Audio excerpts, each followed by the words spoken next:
Since the first internal combustion engine rumbled into the modern world, cars have been much more than a high-speed replacement to the horse and buggy. Sleek and smooth, purring an irresistible tune, they're objects of our most ardent desire. We've given them exotic names, written songs to their charms, and lavished the most tender care and expensive gifts on them.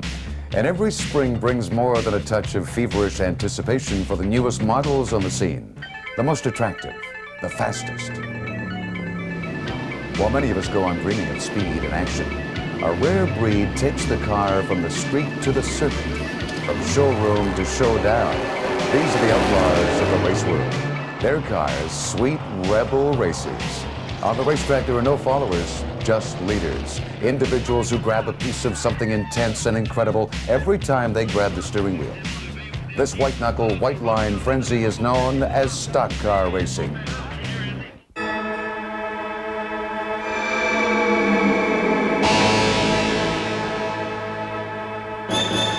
The GM Motorsport Hour, brought to you by General Motors of Canada Limited and by Quality GM Parts, Priority Courier, and Sony of Canada. Welcome to the GM Motorsport Hour. I'm Jim Polson, and I'll be your host for the next 13 weeks as we join the men and women riding the edge of motor racing excitement.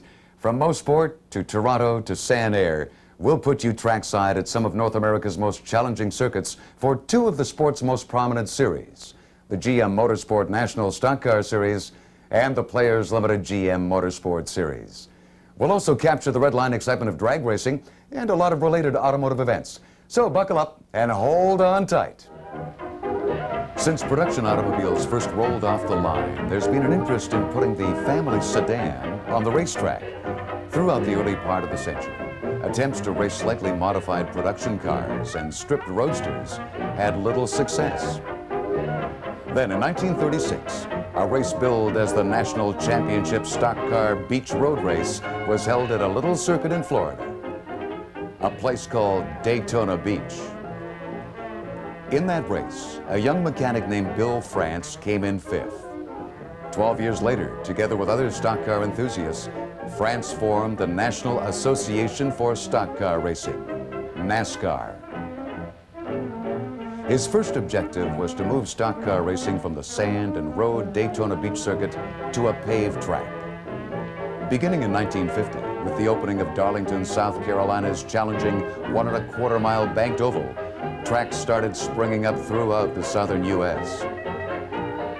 Stock car racing had become the major league sport of the Confederacy, filling in for the lack of big league football, baseball, and hockey teams. With $10 purses to the winners, pairs of overalls for uniforms, and helmets far in the future, it was a brash, young, and rocky sport, owing more to midnight moonshine runs than Le Mans. But stock car racing has continued to grow, earning respect and taking on some of the shinier trappings of its Formula One and Indy counterparts. Today, it's one of the most popular spectator sports in North America. Automakers have been involved with stock car racing since the 50s, recognizing the tremendous brand loyalty built by winning cars and drivers. Loyalty so strong that when a popular driver switched cars, he was often rejected by his former fans. For many young drivers, the stock car circuit is an initiation into the ranks of professional racers and the proving ground for those with even higher racing ambitions. Today, that constant influx of hot young talent gives stock car racing a dynamic thrill. The drama of young guns learning from, then attempting to knock off the old guard.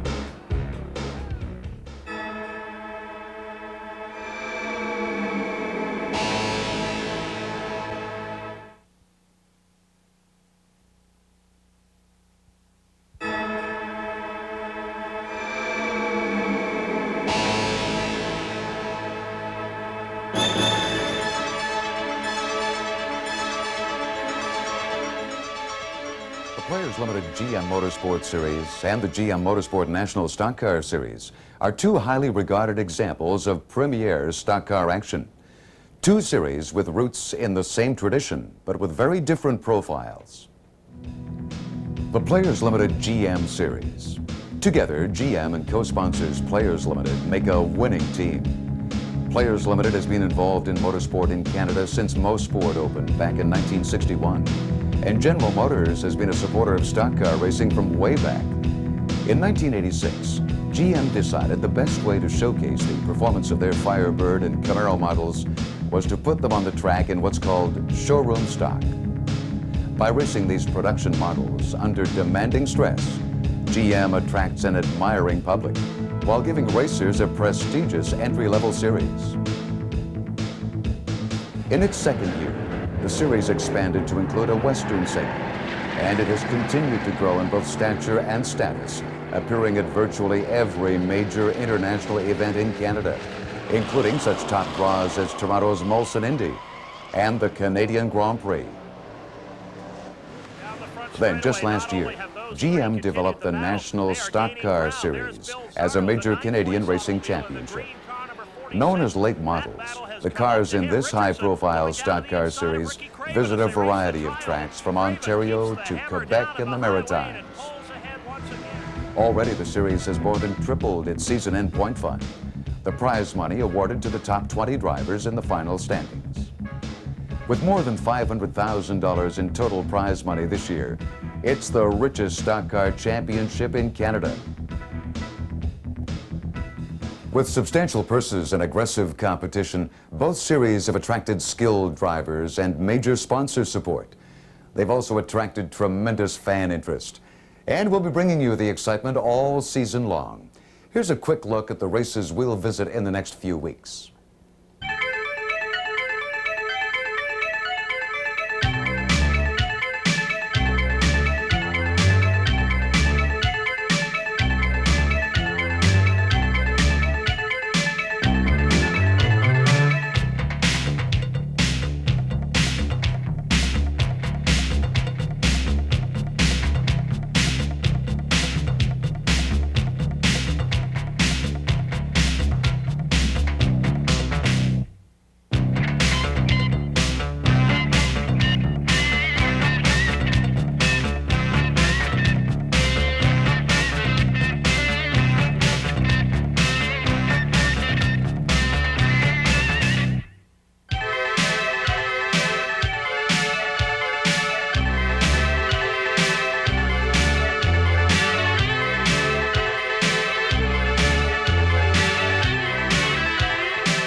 Start to finish, top speed action, and in a moment, we'll have a look at the cars and drivers who make it all happen.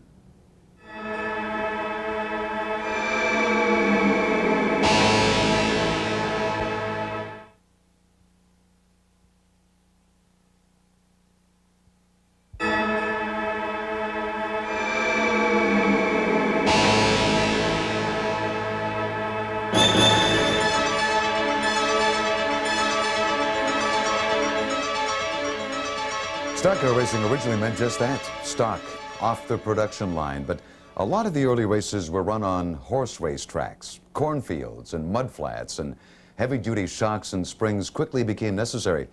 By the 50s, racers were starting to make modifications to more than the suspension system. They were boosting power with special kits.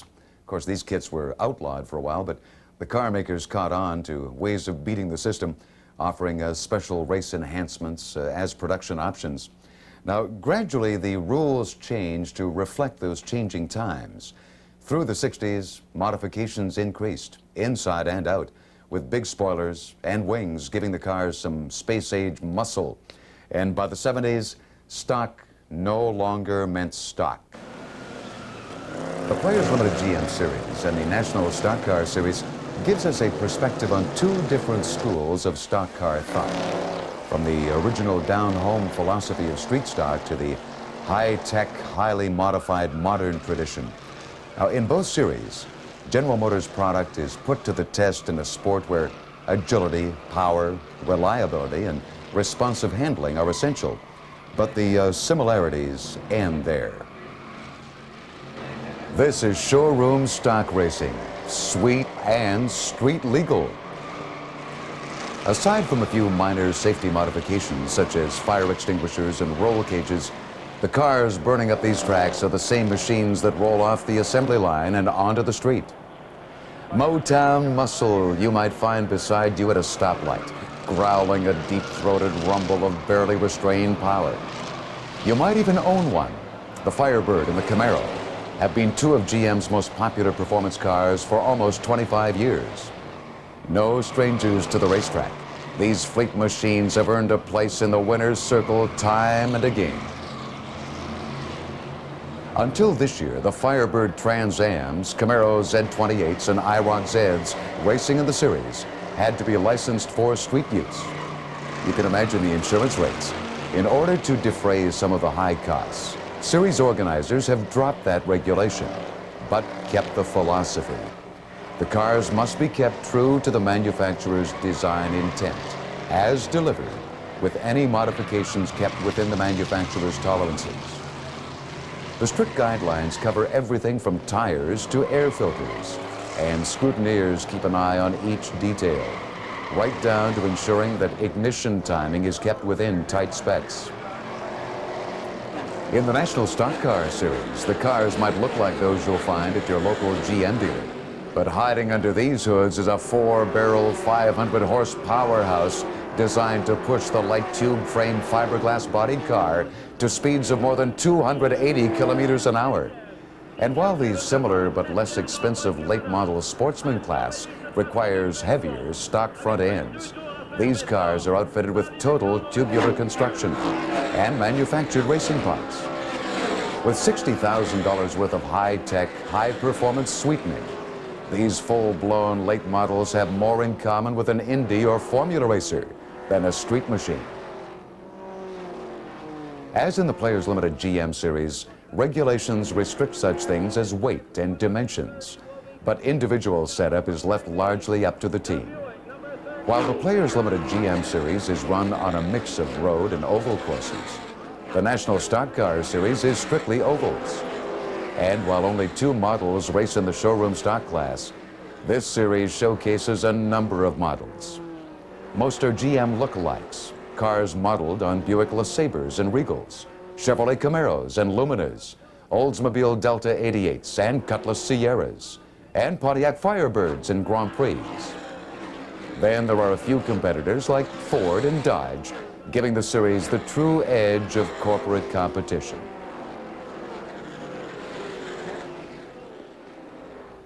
Competition means more than fast, faster, fastest. It means strategy, and that means planning, preparation, and the concerted performance of a tight team. Now that's where the crew chief comes in. On and off the track, his lead is essential to successful racing. A crew chief is often an ex-racer. Now, while some non-racers do a top-notch job, the insight that comes from experience in the driver's seat can be highly valuable. Watching the car from trackside, in contact via radio, a crew chief can offer the driver a different perspective. He makes note of how the car is performing in the turns, when and where other cars pull away, and when his car characteristically gains some ground. Together, he and the driver can determine what can be done to enhance performance. That means good communication is essential. If a driver and a crew chief aren't on the same wavelength, using the same terminology, problems don't get solved. A good driver-crew chief rapport is part of a special relationship that grows through years of working together at different tracks and under different conditions. We have 2 very important members on our team that do all the mechanical work and a lot of preparation that is involved in these cars. Harry Van Dinter and Steve Chalice are both our 2 main wrench turners, and they do a super job. It's critical, like in any kind of racing where preparation is all important, that the cars are as good as they can be all the time, and that's really important. Basically what we try and do to prepare a car for Rob is just make sure everything is to spec the way it comes from the dealer. All the nuts and bolts are tight, all the specifications of the rear end torque and things like that, engine timing.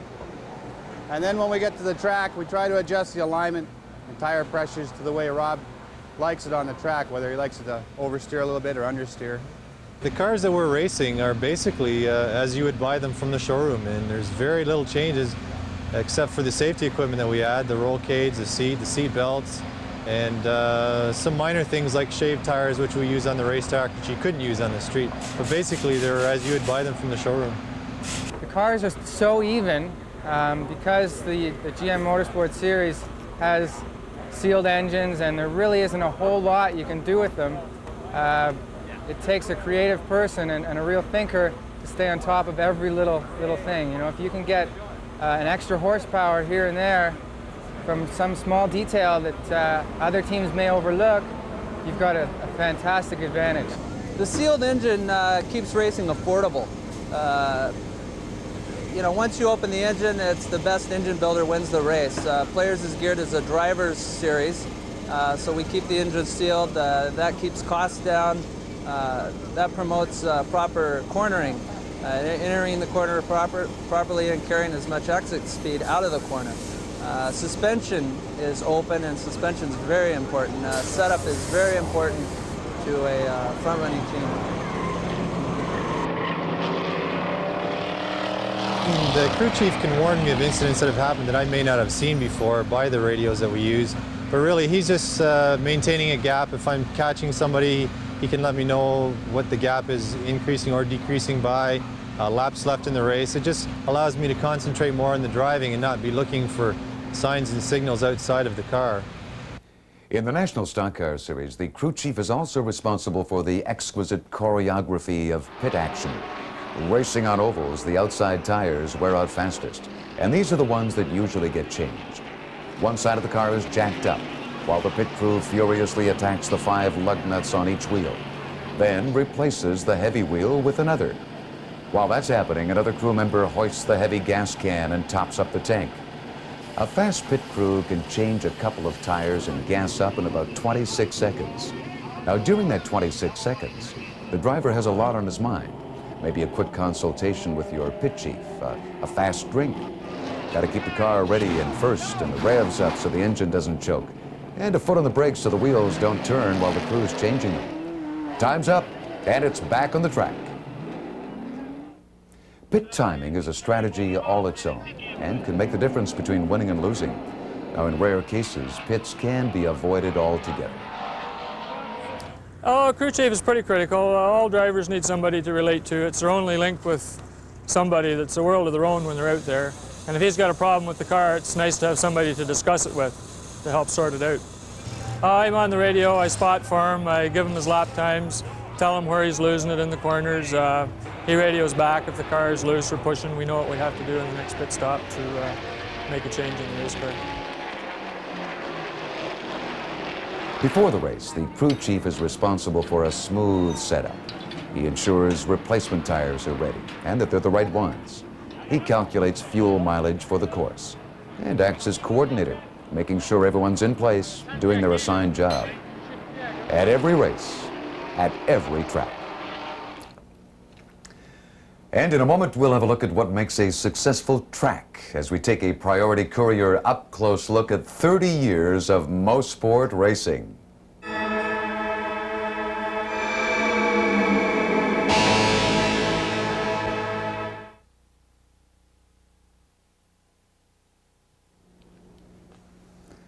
Race fans come for the action on the track, the anticipation of what's around the next corner, the jockeying for position, the relentless pressure, and the danger of some tight maneuvers.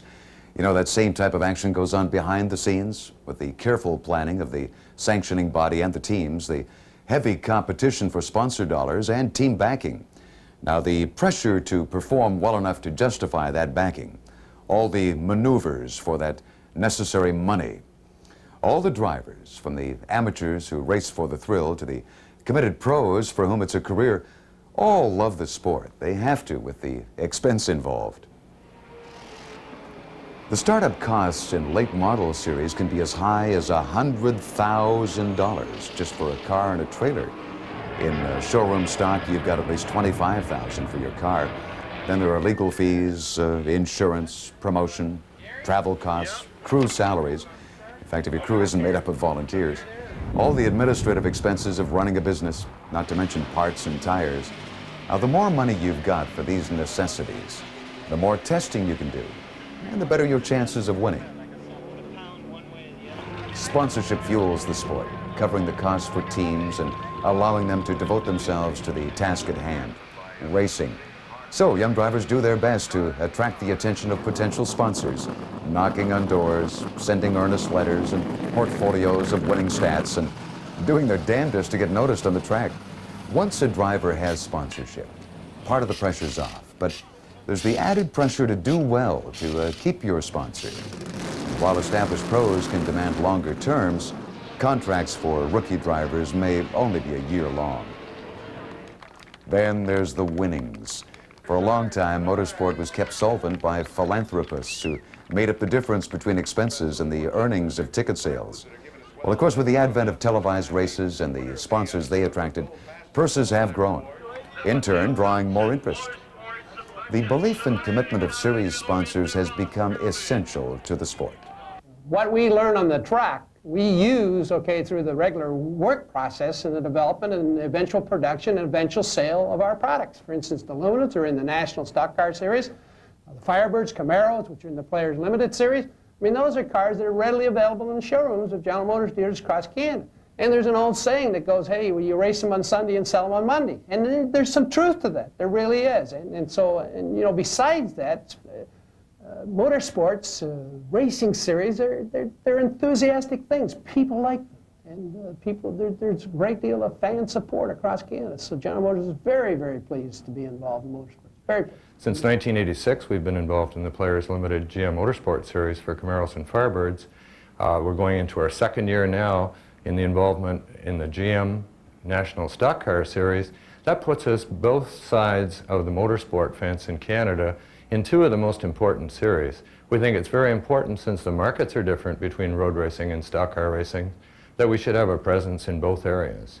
The main objective, of course, from our point of view, is to convince people that our products are great performers and are durable, and also it gives us an opportunity to showcase our people in those exciting venues, and it really builds some enthusiasm amongst the GM employees. That is all very important to us. I think you'll see from the 19 one-hour coast-to-coast television programs this year that General Motors is actively and on a continuum involved in motorsport in Canada and playing a major role. The involvement with the parts pit stop contest in the National Stock Car Series this year, our presence at the Vancouver Molson Indy with the Players GM Series, and our shootout as a finale at the Westwood Racetrack near Vancouver all go to show that we are here and supporting motorsport. We think it's a very important part of our marketing opportunity, and we think it's very important, as I said, to build enthusiasm with GM employees. It gives us some pride to know that we're in the forefront of such an exciting sport where our products are one of the co-stars. This is the 5th year that Players Limited is involved with General Motors in the Players GM Series. We're looking forward to 17 or 18 events this year. And it's been a great association of two companies who have some commonality in interest and who have been very cooperative with one another in executing it. There are other sponsors such as Goodyear, Sunoco, Parts to Go, and Mohawk that have been assisting us, but mainly it's been a 5-year marriage between General Motors and Players Limited, for which we have to thank Mr. George Peebles and Martin Shenold, who's been most cooperative and supportive of the effort. We much look forward to a continued marriage, a long-term marriage, for the interest of both of our companies, mainly for the interest of Canadian race drivers and for the sport in Canada. This year, our total prize money between us, Players Limited and General Motors this year will be $700,000. But the entire spectrum of professional sports sponsorship has become so expensive that it has to be a long-term commitment. That also, incidentally, will benefit the owners of the cars, and it'll greatly benefit the drivers. It'll be nice for us to know, and I'm sure it'll be great for General Motors to know, that in some way the two of us were instrumental in arriving at the first $1 million motorsport series in Canada. As critical as the sponsors are the owners of the various tracks that provide the field for these tourneys.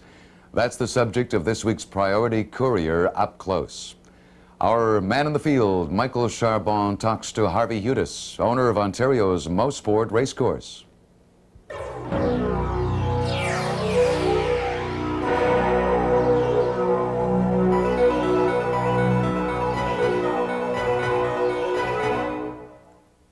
In 1985, Mostport International Speedway celebrated its 25th anniversary. The name Mostport is a contraction of the words motor and sport and was coined by the founding committee at the time of its incorporation in 1958. The president and general manager of Mostport is Harvey N. Hudis. Well, Mostport is actually in its 30th year this year. It was built in '61. It went into business, built by a group of enthusiasts who decided they needed their own little playground to have their fun. A group of the clubs who are still active in motorsport found some money, built it, promptly went into receivership, and we've operated successfully ever since. Many famous drivers have competed on Mostport's road course, from Indy cars, Grand Prix, stock cars, and even snowmobiles. This is a course that was designed for racing. The designer is an engineer by the name of Alan Bunting. He designed the course, oversaw the construction, basically, I think, mirrored a little bit of Brands Hatch when he built Mostport, in that he was a racer, had done his racing in England at Brands Hatch, and so there are a lot of similarities in the sweepers and fast corners and things like that. In 1990, Mostport made many changes, widening spillways and making general improvements to the grounds, which results in a safer, better racing facility for both the fans and the drivers. A new addition to Mostport in 1990 is the completion of the new oval track. This semi-bank racing facility promises to deliver exciting and challenging racing action. Well, I guess we decided to build the oval because we thought that there was a hole in the marketplace. There are a lot of small ovals around, and there's quite a prominent oval at Cayuga. But anything east of Toronto was not very large or attracting any of the international events. And so we thought that there was an opportunity there, and building it on our lands was an opportunity to really cross-pollinate, show the oval fans the road course, and conversely show the road course fans the oval, and hopefully introduce a little more racing into their lives. As we look to the future of motorsport racing in Canada, you can be assured of Mostport's participation in a big way. With plans to expand into drag racing, both the fans and the drivers are in for a pleasant ride. Truly a meeting ground for some of the greatest drivers of our time. Coming up, we'll talk to some of these pros.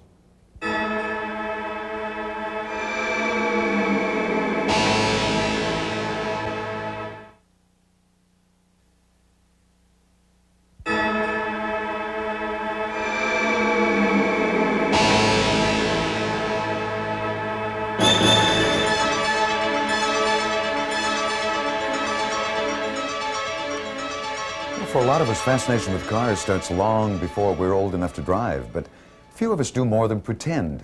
Occasionally, that fascination becomes something more. Racing drivers can begin their careers as young as 6, running gas-powered go-karts at high speed around tricky courses. These racetrack tykes learn about RPMs along with ABCs. And from there, it might be weekends at the local dirt track.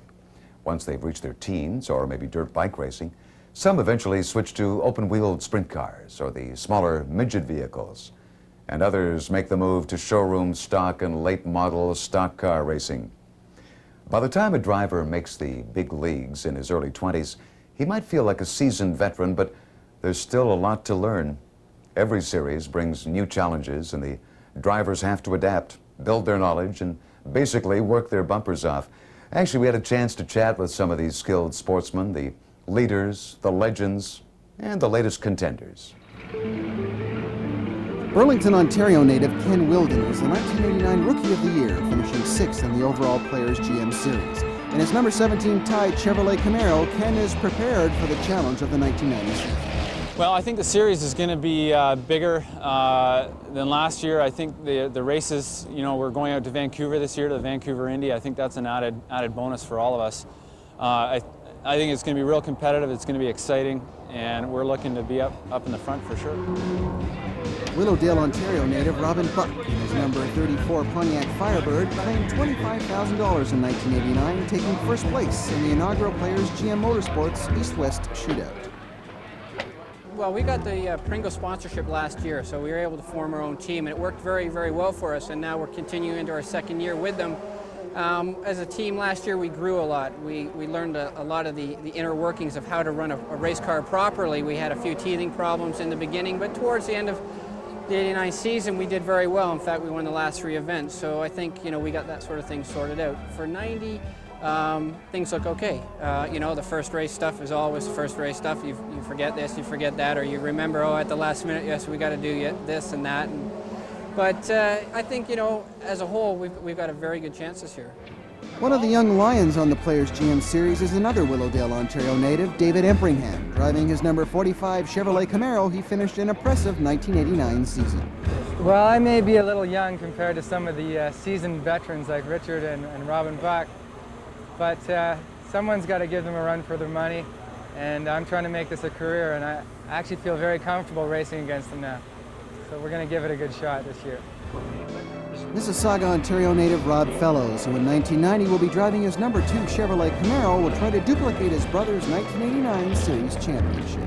This year in the Players Limited GM Motorsport Series, my goal is to win the championship, and with the kind of competition that we have out there with Richard and David and Robin, all these consistent front runners, it's a tough job, but we've got the experience in our team, the same crew is back, we've got good backing with Sunoco and Mackenzie and Applewood Chev, and all the pieces are there. I just have to go out there and do the job now. The number 42 Chevrolet Camaro belongs to 36-year-old Montreal native Richard Spinard. With a career that spans 14 years and wins in numerous different series, including the Players GM, Spinard has a different perspective than most competitive drivers. Currently the co-founder of the Spinard David Racing School, he is one of the top earners in the series and a strong contender for the 1990 Players GM Championship.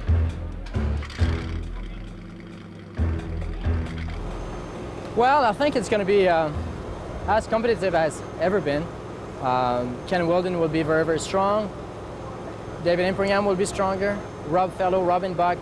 My feeling is going to be between Rob and Robin and myself. And every once in a while, Kenny will be there and Dave will be there. So everyone in the front is very experienced, and nobody's capable to pull any miracles. So it's going to be tight from the beginning to the end. And it's going to be the one who's going to be at the best place at the better time that will win races, I guess. The 1990 Players GM Series promises to be even more exciting as the competitors travel across Canada in the Western and Eastern divisions in search of the coveted Canadian Championship. Now let's shift gears away from the showroom stocks and take a closer look at the GM Motorsport National Stock Car Series. In 1989, New Hampshire native Buzzy Bezanson won the coveted Rookie of the Year championship, which brought him fortune and fame. Well, I don't know about the fame. I'll be honest with you, it's a lot of hard work today. You know, you got to be dedicated.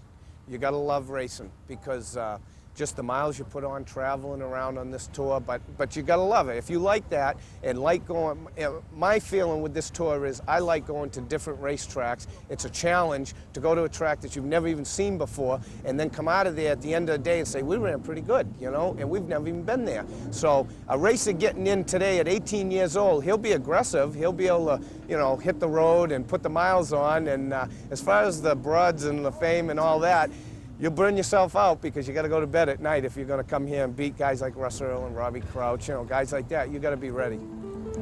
19-year-old Derek Lynch, a Norwood, Ontario native, enters his second year of competition in the National Stock Car Series. The number 15 Chevrolet Lumina will be taking in the full race schedule. To be a racer, you got to start from the ground up. You got to go to your local short track. You got to buy a $2,000 car. You got to go out and you got to beat around for a year. You got to rack it. You got to build your motors. You got to do it. You have to learn. You got to race for 3 or 4 years, and then finally you make the money and you can buy yourself a decent car, and you've got the experience to run a tour like this.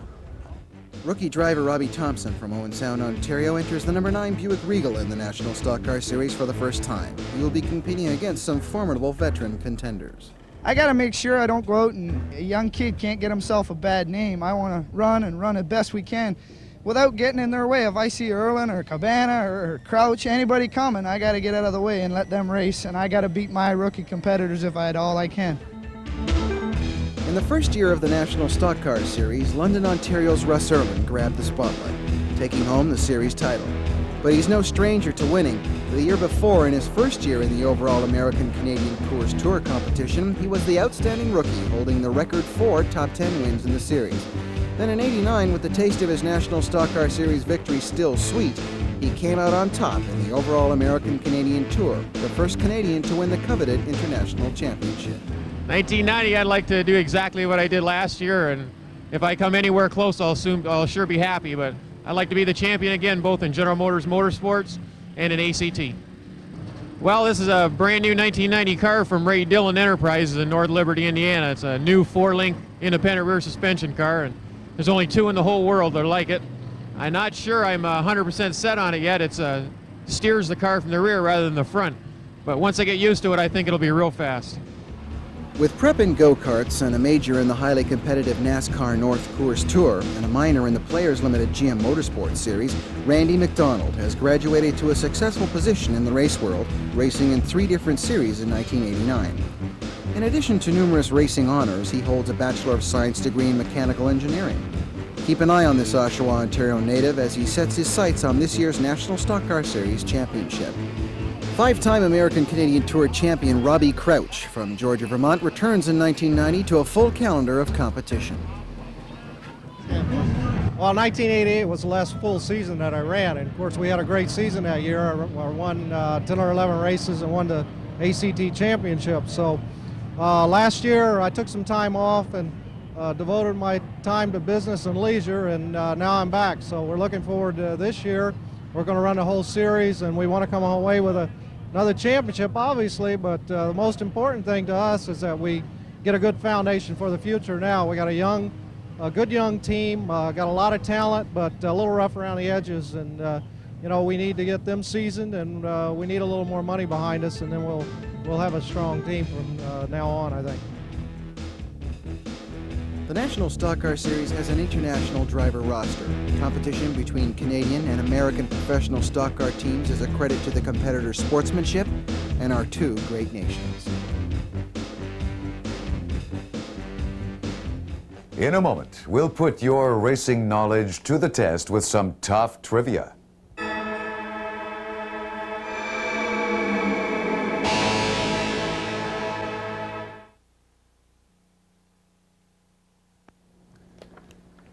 Now, some say that baseball has more facts than any other sport, but with rich history and divergent branches and series, motorsport takes the lead.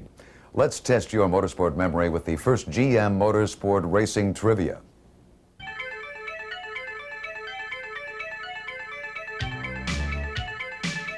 In 1981, Bobby Unser broke the 200-mile-per-hour barrier at Indianapolis. In what year was 150 miles per hour first reached at the Brickyard? 1956, 1962, 1969, 1973, 1975. Stay tuned to find out how you perform. Now, for some more technical tips, let's head back to the track and have a look at racing communications. While today's drivers are in constant contact with their crews via radio, the oldest form of motorsport communication is still in view at every track. I'm talking about flags. Before the arrival of radios in motorsport racing, the only means of communication between the race organizer and the driver in the car is by the use of flags. This long-established international means of racing communication continues today. At the very start of the race, we parade the cars around once, and then we will cross them over. The next time by, we will show them the clinched green flag, which simply indicates to them that we will be starting the race the next lap. When they come by me again, I wave the green flag, and it puts them in to start the race. The yellow flag simply is a flag that's used when the track becomes unraceable. There may be a car that's spun, or fluid on the track, debris on the track, which indicates we need to go to a caution and clean up the track before we can start racing again. Black flag is a consultation flag used simply for a single car which needs to come into the pits for a consultation, which may be for an infraction of the rules. He may be leaking fluid, or he may be dragging something, but it's a consultation flag. The passing flag is a blue flag with a yellow stripe.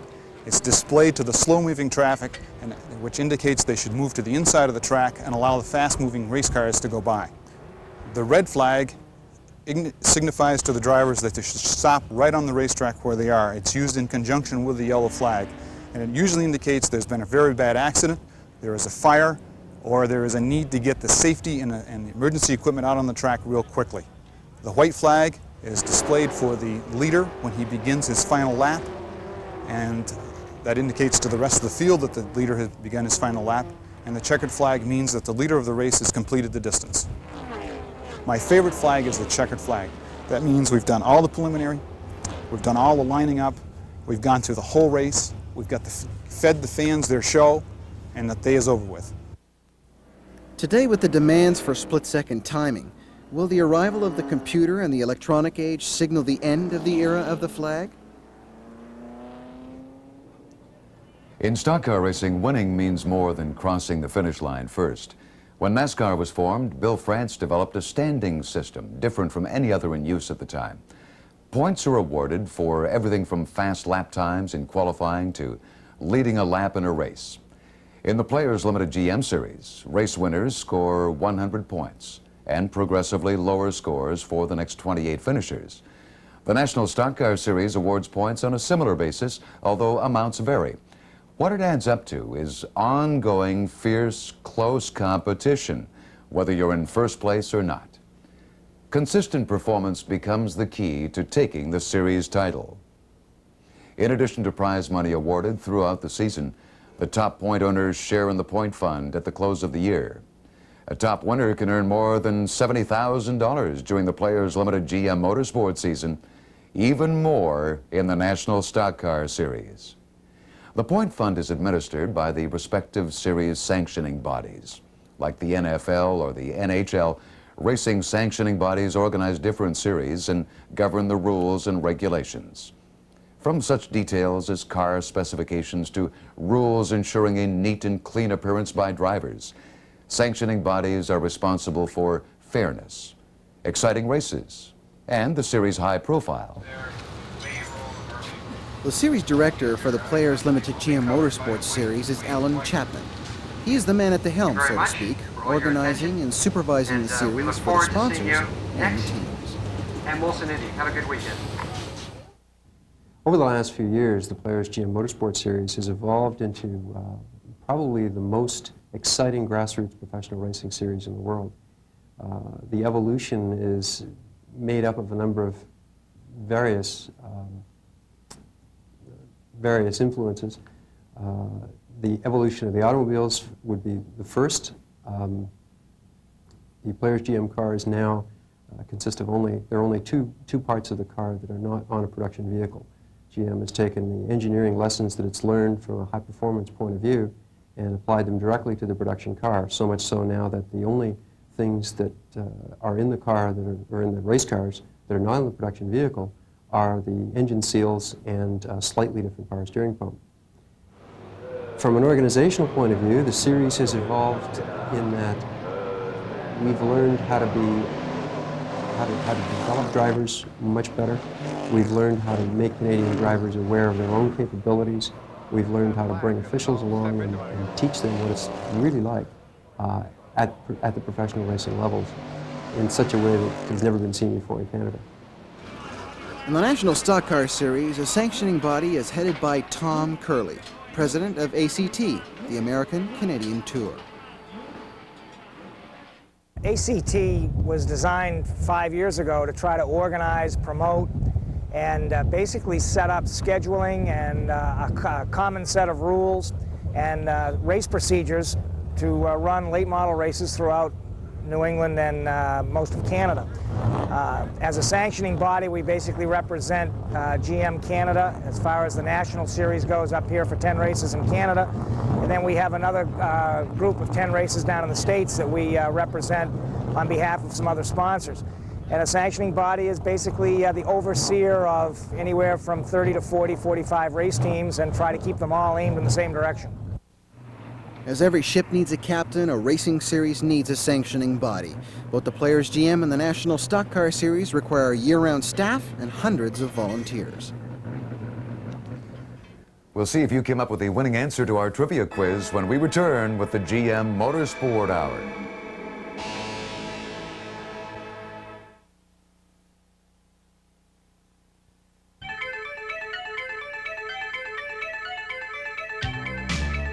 A while ago, we tested your knowledge, asking in what year the 150-mile-an-hour barrier was broken at Indianapolis Speedway.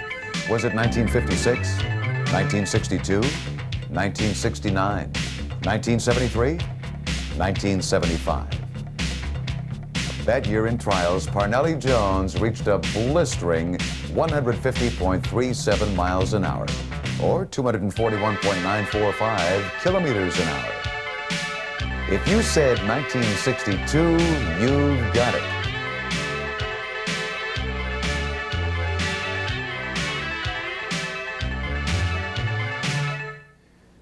Looks like an exciting season ahead of us, jam-packed with challenge and excitement, and a lot of top events and big money up for grabs. And we'll make you a part of it. The GM Motorsport Hour will be your ticket to the action, a trackside seat for some major motorsport action. Now let's have a recap of the races the GM Motorsport Hour will be covering in the next 13 weeks.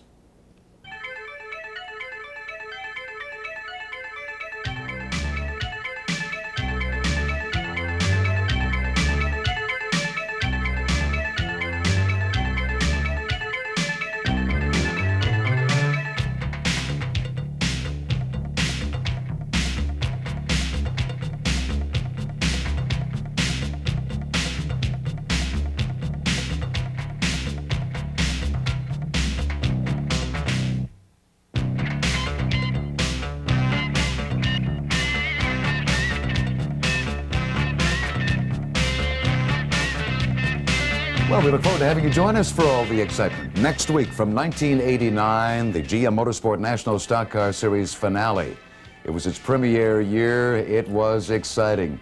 For the GM Motorsport crew, I'm Jim Paulson. Good afternoon.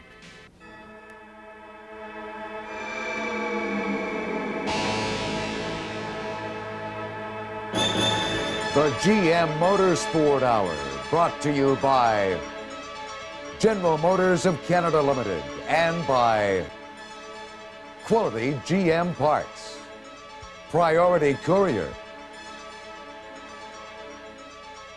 and Sony of Canada.